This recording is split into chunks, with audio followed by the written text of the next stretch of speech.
Kc की value increase करती है 75 टाइम जब आप टेम्परेचर को इंक्रीज़ करते हो 0 सेल्सियस से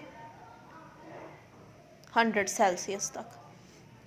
और लेकिन वो कहता है कि ये जो इंक्रीज़ है ना, ये एरो मैं शो करती हूँ इंक्रीज़ के लिए।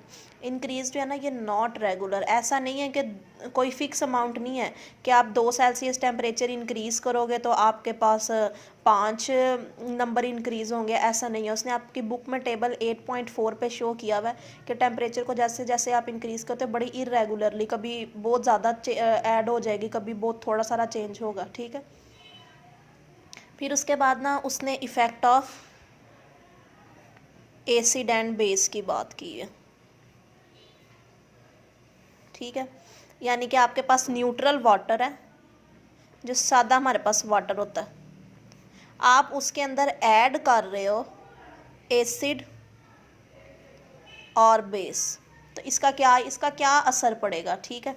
न्यूट्रल वाटर में आपको ये पता होना चाहिए जितने H पॉजिटिव होते हैं उतने ही OH नेगेटिव होते हैं। कैसे पता होना चाहिए आपको, यहाँ पे पता है ना कि वाटर जब होता है तो वो H और OH बनाता है,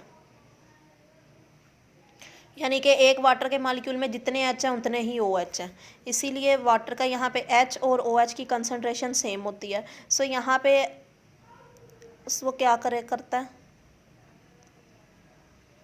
उसको पता है कि इन दोनों को जब मल्टीप्लाई करें, इसकी और इसकी सेम है, और दोनों की ऐड करके कितनी बनती है 10⁻⁻14। या आपने ऊपर पढ़ी है 1 × 10⁻⁻14 लिखो या सिर्फ 10⁻⁻14 लिखो, सेम बात है।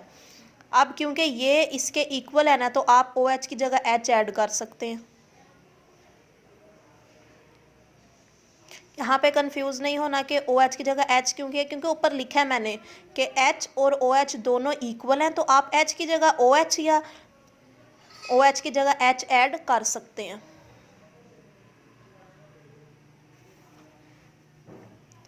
H और H मल्टीप्लाई होंगे तो H का स्केयर आ जाएगा आपके पास, H का स्केयर आएगा, आप इसका square root cancel under root लेते हो,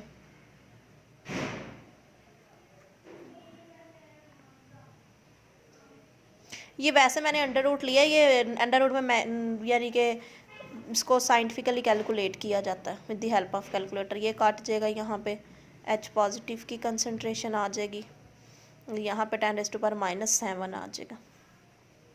और अगर H पॉजिटिव 10⁻⁻7 के इक्वल है तो यहाँ पे ऊपर हमने बताया कि H पॉजिटिव और OH नेगेटिव भी इक्वल है, तो यहाँ पे OH नेगेटिव भी 10⁻⁻7 के इक्वल आएगा। आगे आपने क्योंकि इसकी कंसंट्रेशन है तो ये मोल्स पर dm³,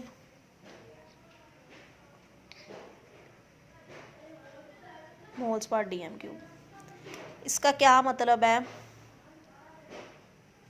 कि आपने जब लिए ना, आपने 55.5 मोल्स फाइंड की थी ना अभी पीछे,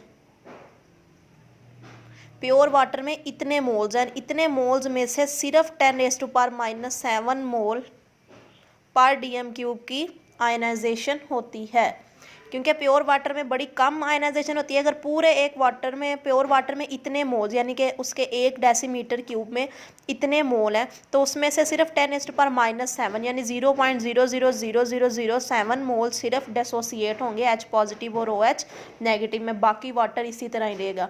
इसीलिए वाटर जो है ना वो वीक इलेक्ट्रोलाइट है। इलेक्ट्रोलाइट आप बोलते हैं किसी के अंदर कितने पॉजिटिव और नेगेटिव आयन है, जिसके अंदर ज़्यादा होंगे तो ज़्यादा स्ट्रॉन्ग इलेक्ट्रोलाइट होगा, जिसके अंदर कम होंगे वो वीक होगा।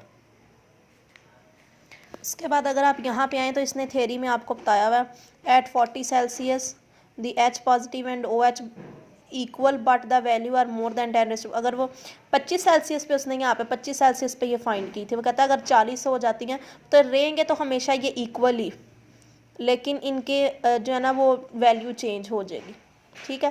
Pure water is neutral at, pure water 100 Celsius पे न्यूट्रल रहता है, H and OH are greater than those at 400। तो ये आपने अभी पहले भी पढ़ा है कि जितना जितना टेम्परेचर इंक्रीज़ होता जाता है तो Kc की वैल्यू इंक्रीज़ होती रहती है, यानी कि H पॉजिटिव और OH आइंस भी इंक्रीज़ होती रहती है। उसके बाद उसने बताया कि जब आप इसके अंदर एसिड ऐड करते हैं ना पानी के अंदर, तो H ज़्यादा हो जाता है, क्योंकि एसिड जो है ना वो जैसे ही पानी के साथ मिलता है अपने H अलग कर देता है, तो पानी के H और उसके H मिल के ज़्यादा हो जाते हैं। लेकिन जब आप बेस ऐड करते हो, बेस क्योंकि OH देती है, तो पानी के OH और बेस के OH जब ज़्यादा होते हैं तो H पॉजिटिव कम हो जाता है। तो ये आपने याद रखना है, एसिड का इंक्रीज़ किया तो H ज़्यादा हुआ है और बेस का इंक्रीज़ किया तो OH ज़्यादा हुआ है। ड्यूरिंग बोथ ऑफ दिस, अगर आपने दोनों ऐड किए हैं, the value of Kc will remain same. तो अगर आपने एसिड भी ऐड कर दिया, बेस भी ऐड कर दिया, तो वैल्यू सेम रहेगी, डेट इज़ 10⁻⁻14 एट 25 सेल्सियस। ये आपका टॉपिक कंप्लीट हो गया, आयनिक प्रोडक्ट ऑफ वाटर।